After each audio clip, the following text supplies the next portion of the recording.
एक बार बुद्ध के कुछ शिष्य बुद्ध से पूछते हैं, बुद्ध, आप हमेशा भोजन को प्रेम से ग्रहण करने के लिए क्यों बोलते हैं और भोजन को संतुलित मात्रा में ही ग्रहण करने के लिए क्यों कहते हैं?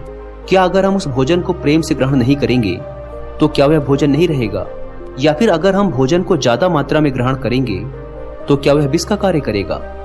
बुद्ध ने कहा, हम जैसा भोजन ग्रहण करते हैं हमारे विचार उसी के अनुसार होते चले जाते हैं। भोजन से यहाँ बुद्ध का मतलब उन सभी चीजों से है जो भी हम ग्रहण करते हैं, फिर चाहे वो खाद्य पदार्थ हों या फिर जानकारी। ये दोनों ही चीजें हमारे जीवन को गहराई से प्रभावित करती हैं। बुद्ध अपने शिष्यों से कहते हैं, मैं तुम्हें एक छोटी सी कहानी सुनाता हूँ, इससे तुम इस बात को अच्छे से समझ पाओगे। एक समय की बात है, एक साधु जंगल में अपनी कुटिया बनाकर रहा करते थे। जो भी व्यक्ति उनके पास अपनी समस्या लेकर जाता वह उसकी समस्या का पल भर में समाधान कर देते। धीरे धीरे आसपास के गांव के लोग भी उन साधु के पास अपनी समस्या का समाधान पूछने आने लगे और वो सभी की समस्याओं का समाधान कर देते। धीरे धीरे उनकी प्रसिद्धि गांव से नगरों और नगरों से राजधानी तक पहुंच गई। साधु की प्रसिद्धि की बात उस राज्य के राजा के कानों पर भी पड़ी। तो एक दिन राजा अपने मंत्री और सेनापति के साथ साधु महाराज से मिलने पहुंचे। राजा ने साधु से कहा, महाराज, मैंने आपके बहुत चर्चे सुने हैं। मैंने सुना है कि आपके पास हर समस्या का समाधान है। इसीलिए मुझे लगता है कि आपकी सबसे ज्यादा जरूरत हमारे राज दरबार में है, जहां पर प्रजाजन हर दिन नई नई समस्या लेकर आते हैं। आप यहाँ जंगल में व्यर्थ ही अपना समय क्यों बर्बाद कर रहे हैं? आपको तो यहाँ ठीक से खाना भी नहीं मिलता होगा, जंगली फल तोड़कर खाने पड़ते होंगे, पत्थरों पर सोना पड़ता होगा। आप हमारे साथ हमारे महल चलिए, वहां पर आपको हर तरह की सुख सुविधाएं दी जाएंगी। खाने पर स्वादिष्ट व्यंजन और पकवान होंगे, आप उनका स्वाद लीजिए। आप यहाँ कहाँ अपना समय गंवा रहे हैं?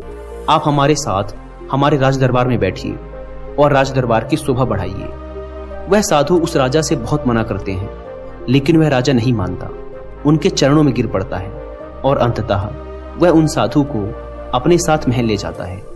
और महल में वह राजा उन साधु को हर तरह की सुख सुविधाएं देता है।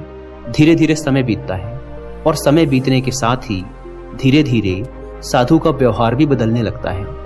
आप विश्वास नहीं करेंगे, उस राजा के महल में रहते रहते उस साधु का व्यवहार पूरी तरह से बदल जाता है। इस बात को वह साधु भी नहीं समझ पाता कि आखिर उसका स्वभाव इतना बदल क्यों रहा है। फिर एक दिन अचानक ही साधु मौका पाकर उस महल से भाग जाता है, लेकिन वह अपने साथ कुछ कीमती सामान लेकर भागता है, जिसमें रानी के हार, हीरे जवाहरात और कुछ कीमती मोहरें होती हैं। जब राजा को साधु की चोरी का पता चलता है तो वह अपने सिपाही उसके पीछे भेज देता है उसे पकड़ने के लिए। सिपाही हर जगह साधु को खोजते हैं, लेकिन वह उन्हें कहीं नहीं मिलता। वह साधु जंगल की तरफ भागता है और भागते भागते थक जाता है। तब जंगल के बीचों बीच आकर एक पेड़ के नीचे बैठ जाता है। जैसे वह उस पेड़ के नीचे बैठता है, पेड़ से एक फल टूटकर साधु के पास गिरता है। साधु को बहुत जोरों की भूख भी लगी थी, इसीलिए वह उस फल को खा लेता है। वह फल एक औषधि होती है जो कि पेट में जाने के बाद उसे बीमार कर देती है। अगर बिना जरूरत के औषधि भी ली जाए तो वह भी शरीर को नुकसान पहुंचा सकती है। वह औषधि उस साधु को बहुत बीमार कर देती है। वह इतना बीमार हो जाता है कि उसकी मरने की हालत हो जाती है और उसका शरीर सूखकर एकदम एक लकड़ी के जैसा हो जाता है। अब उस साधु को विचार आता है कि आखिर मैं क्यों उस राजा के धन को लेकर भाग रहा हूँ। मैं तो एक संत था, ना जाने मुझे क्या हो गया कि मैं व्यर्थ में ही इस धन को लेकर भाग रहा हूँ। यह विचार आते ही वह साधु आत्मग्लानि के भाव से भर जाता है। उसे बहुत पश्चाताप होता है और वह महल वापस जाता है और राजा का धन वापस करने लगता है।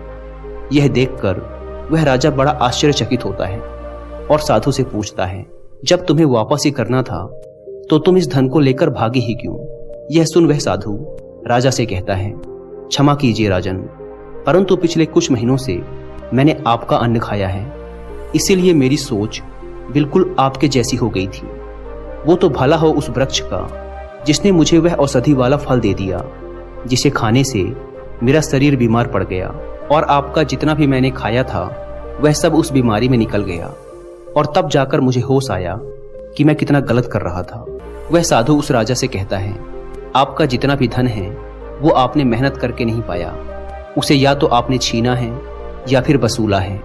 इसीलिए इस धन के सेवन ने मेरी भी बुद्धि भ्रष्ट कर दी थी। कहानी खत्म करने के बाद बुद्ध शिष्यों से कहते हैं, जो भी हम ग्रहण करते हैं वही हमारे भविष्य को निर्धारित करता है।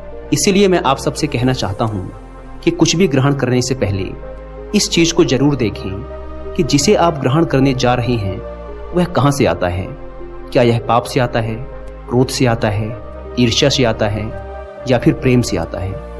क्योंकि जो भी आप अपने भीतर ग्रहण करते हैं, चाहे वह भोजन हो या फिर विचार, ये दोनों ही तय करते हैं कि आपका भविष्य कैसा होगा। दोस्तों, आशा करता हूं कि आपको इस कहानी से कुछ अच्छा सीखने को मिला होगा।